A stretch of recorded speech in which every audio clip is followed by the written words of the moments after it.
-40 degrees. That's not a weather forecast. That's not a number on a thermometer you glance at and forget. That is a death sentence. For most people alive today, exposure to -40 degrees Fahrenheit without proper equipment means losing consciousness within 2 hours and never waking up again. And yet, somewhere deep in a snow-covered forest, on a night exactly like that, a man lay down on the frozen ground, closed his eyes, and slept. Not in a shelter, not in a sleeping bag rated for Arctic conditions. He slept under the open sky, in the middle of a blizzard, and he woke up warm. He didn't just survive that night. His people survived thousands of nights like it, for centuries, across some of the most brutal winters this continent has ever seen. Not by accident, not by luck. They survived because they understood something so fundamental, so precise, that modern survival science is still catching up to it. But before we go any further, there's something most people, even experienced campers and outdoor enthusiasts, get completely wrong. The thing trying to kill you on a freezing night is not the air around you. It is the ground beneath you. The cold air you can fight. The ground beneath your body. That is the silent killer.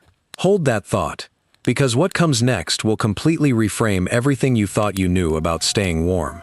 Welcome to Primal Echoes, where ancient wisdom meets the science of staying alive. The people who lived before us knew things we've forgotten, things no textbook covers, things never written down because they didn't need to be. They were lived, every single day, in conditions most of us will never face. Today we're going back to the winters of Native America to uncover a survival system so complete, so elegantly engineered from nothing but what the forest provided, that by the time this video is over, you will never look at cold weather the same way again. Stay with me. Let's talk about what's actually happening to your body when you lie down on frozen ground. Not in vague terms, precisely. The human body loses heat through several mechanisms: radiation, convection, respiration, but the most brutal and fastest of all is conduction. Direct contact between your warm body and a cold, solid surface. And here's the number that matters. The ground conducts heat away from your body, anywhere from 25 to 30 times faster than still air does. That means lying on frozen ground, even wrapped in the warmest coat you own, is physically equivalent to pressing your bare skin against a block of ice. The cold doesn't creep in slowly. It pulls the heat out of you, aggressively, continuously, without stopping, until there is nothing left to pull. Imagine every minute you lie on that frozen ground, your body is fighting a war it cannot win. Silently, invisibly, while you sleep. Your core temperature drops, your muscles stiffen, your thinking slows, and by the time you feel the danger, you are already losing. This is what makes hypothermia so treacherous. It doesn't announce itself. It simply arrives, quietly, while you're not paying attention. And that is exactly why the first thing Native Americans thought about when preparing for a night outdoors was never the sky above them. It was always the ground beneath them.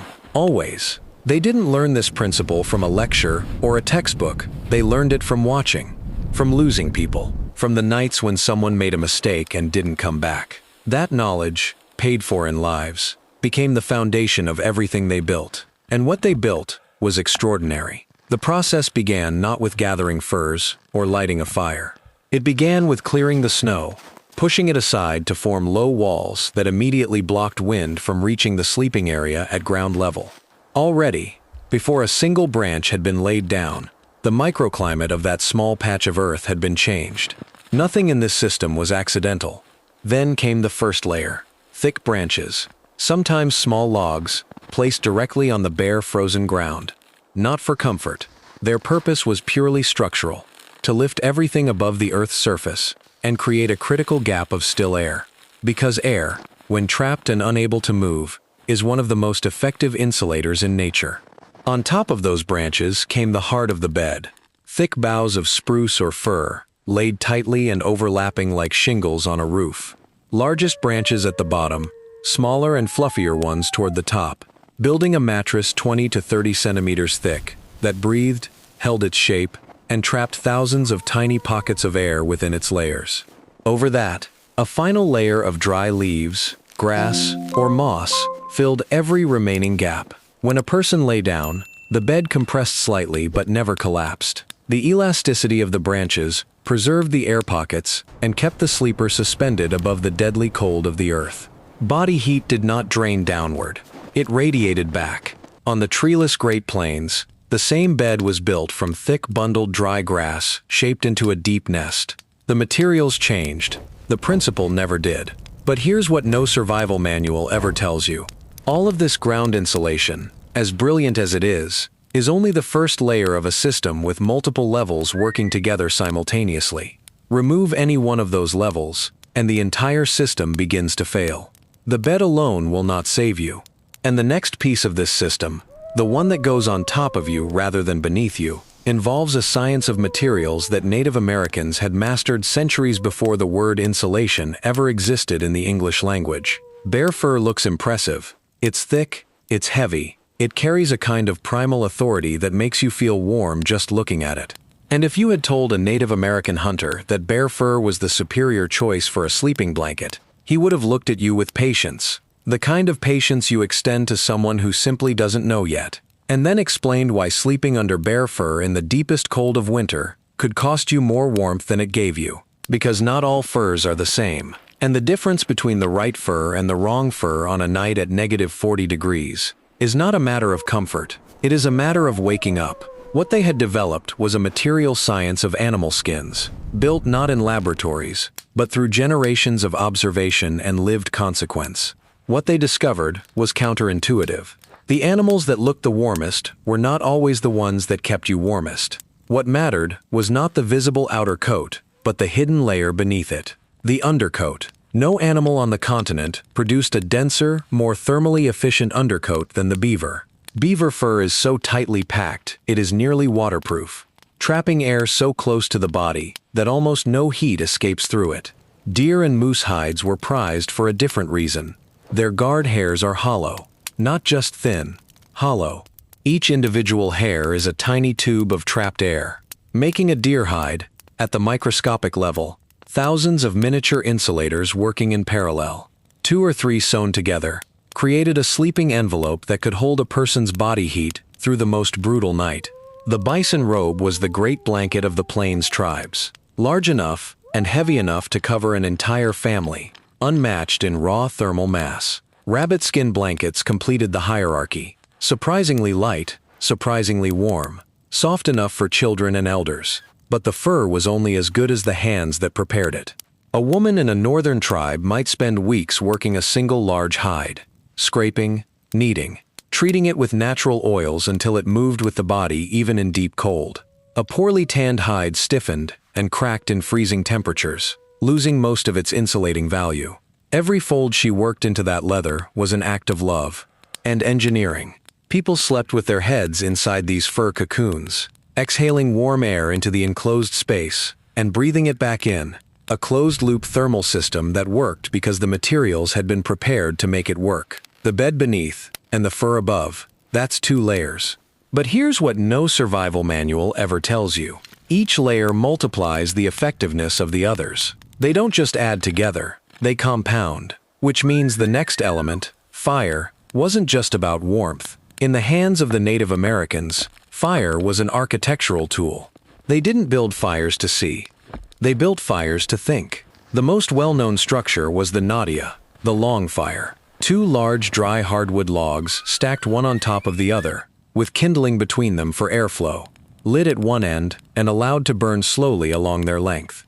No roaring flame, just long, steady, horizontal heat radiating outward toward the sleeper for 6 to 8 hours, without anyone adding fuel. On the open plains, the starfire served the same purpose. Thick logs arranged like spokes of a wheel, pushed inward toward the center as they burned, elegant in simplicity and economical with fuel.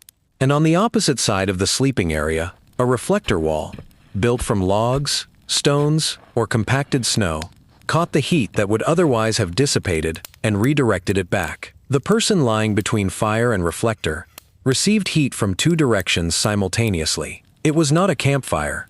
It was a heating system. But what if the fire went out at 3 in the morning? The coldest hour before dawn, when body temperature drops to its lowest, and the distance between sleeping and not waking up is at its narrowest. That is exactly when the next layer activated. They didn't have electric blankets. They had something better, a heating device that never needed batteries and cost nothing. Hot stones. A dense dry stone heated beside a fire absorbs an enormous amount of thermal energy and releases it slowly, steadily, for hours after the fire has gone dark. River stones were never used. Trapped moisture turns to steam when superheated, and the stone explodes. Hard, smooth cobblestones from upland areas were the correct choice. Heated for several hours, removed with sticks, wrapped in thick hide to slow heat release and prevent burns, then placed at the feet and lower back, the two areas most critical for maintaining core temperature through the night. Quietly, reliably, precisely when needed most. In the coldest nights of the year, a warrior didn't reach for a weapon when the temperature dropped. He reached for his dog. Dogs run a natural body temperature between 100 and 102 degrees Fahrenheit. 3 or 4 curled against a sleeping person create a shared thermal envelope that needs no fuel, never goes out in the wind, and adjusts instinctively to the body it's warming. And while they slept, the dogs listened, their hearing extending into the darkness in every direction, warm and safe. At -40, that combination was everything. The bed, the fur, the fire, the stones, the dogs, and finally, the clothing itself, the last and most personal layer of the entire system. The most advanced sleeping bag ever made wasn't sold in any store. It was worn on the body every single day. Outer garments were built with 2 layers of hide, inner fur facing the skin, outer fur facing the wind. Between those layers, still warm air was trapped, moving with the body and never dissipating. Moccasins were stuffed at night with dry grass or moss to absorb moisture, because wet feet in freezing temperatures could kill within hours. And when a lone warrior was too exhausted to build a fire, he drew his cloak around himself, pulled his knees toward his chest to minimize ground contact, and slept sitting up. A posture that sounds uncomfortable to us, but that combined with the right clothing could sustain a person through conditions that should have been fatal. All of this only works because it works together. Remove any single layer, and the whole structure weakens. Each element was designed not in isolation, but as part of an integrated whole. That was the secret they never wrote down, not because they were hiding it, but because to them, it was simply how you lived. Which brings us to the part of this story that goes deeper than technique, deeper than gear, deeper than fire and fur and stone. It goes somewhere that modern survival culture almost never talks about, and it may be the most important element of all. There is a moment, in the middle of a freezing night, when every physical preparation has been made. The bed is built, the fire is burning, the furs are in place, the stones are warming from within, and yet, experienced people knew that none of it would matter if the wrong location had been chosen, because the land itself is not neutral. It is not simply a surface you sleep on. It is an active participant in whether you live or die. Reading the land wasn't a skill, it was a language, and they were born speaking it.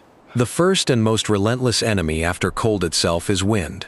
Not because wind is cold on its own, but because it destroys the one thing your body spends all night trying to build.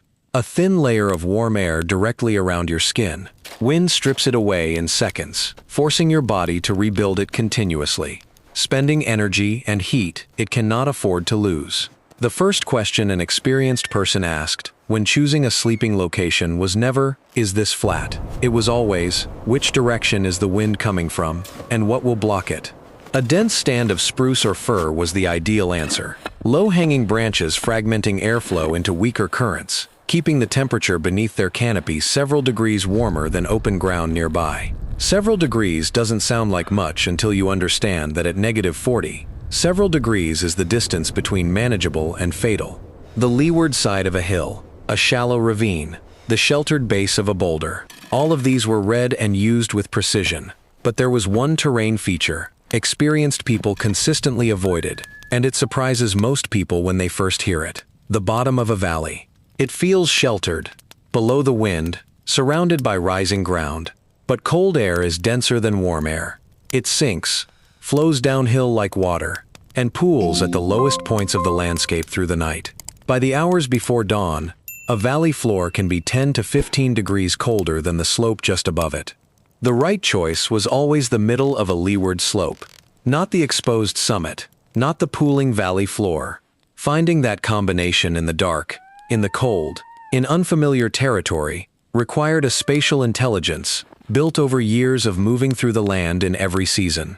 And snow itself, paradoxically, could be an ally. A snow pit dug into a deep drift created a microenvironment 30 to 50 degrees warmer than the air outside.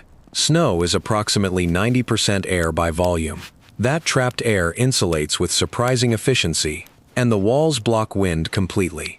Not comfortable, but survivable. And survivable was everything.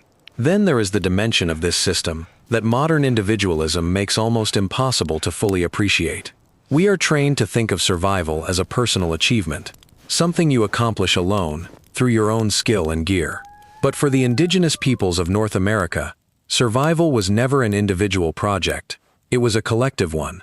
Several bodies in close proximity lose heat dramatically more slowly than a single body alone. Shared surface area means shared heat. Warm air generated by multiple bodies accumulates between them rather than dissipating outward.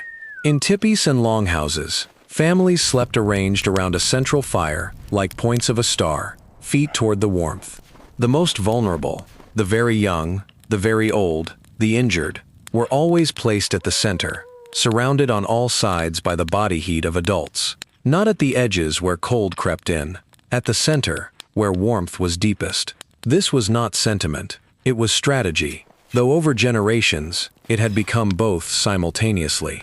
In a culture where survival was collective, sleeping alone wasn't simply dangerous. It was considered a form of exile. To be cast out from the shared heat was to be cast out from humanity itself. Now we arrive at something that cannot be seen, cannot be touched, and cannot be ordered online. The physiology, the mindset, the accumulated inheritance of knowing. The bodies of people who had lived in extreme cold for generations were measurably different. More efficient vasoconstriction, higher baseline metabolic rates, greater concentrations of brown adipose tissue, generating heat through thermogenesis. Their circulatory systems maintained warmth in the extremities, without sacrificing core temperature. Not supernatural, biological, real, earned through centuries of survival. But beyond the body, there was the mind. Fear is the body's most efficient heat-wasting machine. Stress hormones accelerate breathing, spike heart rate, divert blood to large muscle groups. All of it burning energy, all of it burning heat.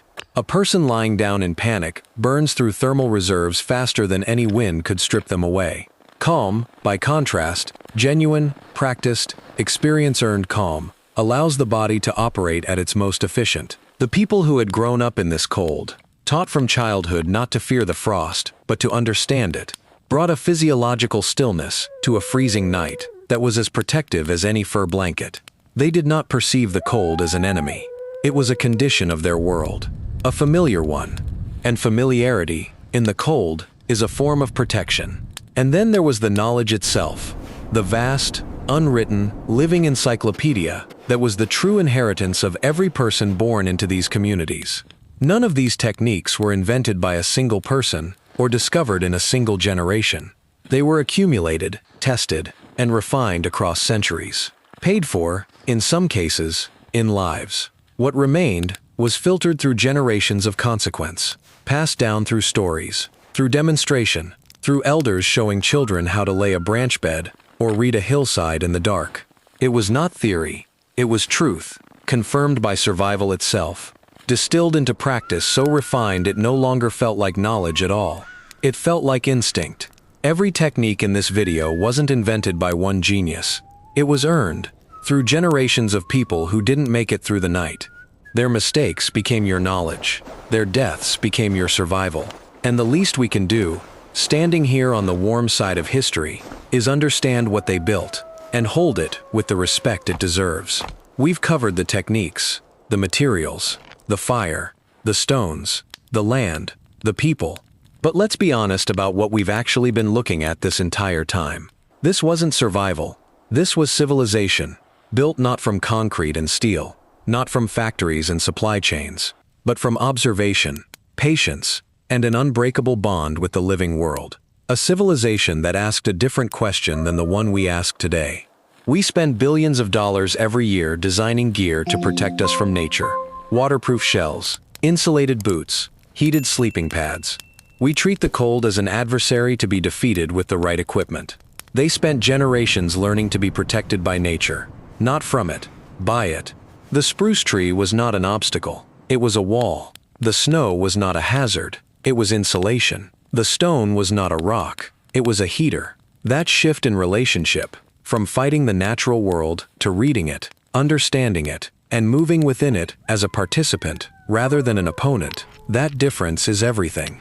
If this video changed the way you see the people who came before us, share it with someone who still thinks survival is about equipment rather than wisdom. Subscribe to Primal Echoes, because next time, we go further north, we go Viking, and that story cannot wait.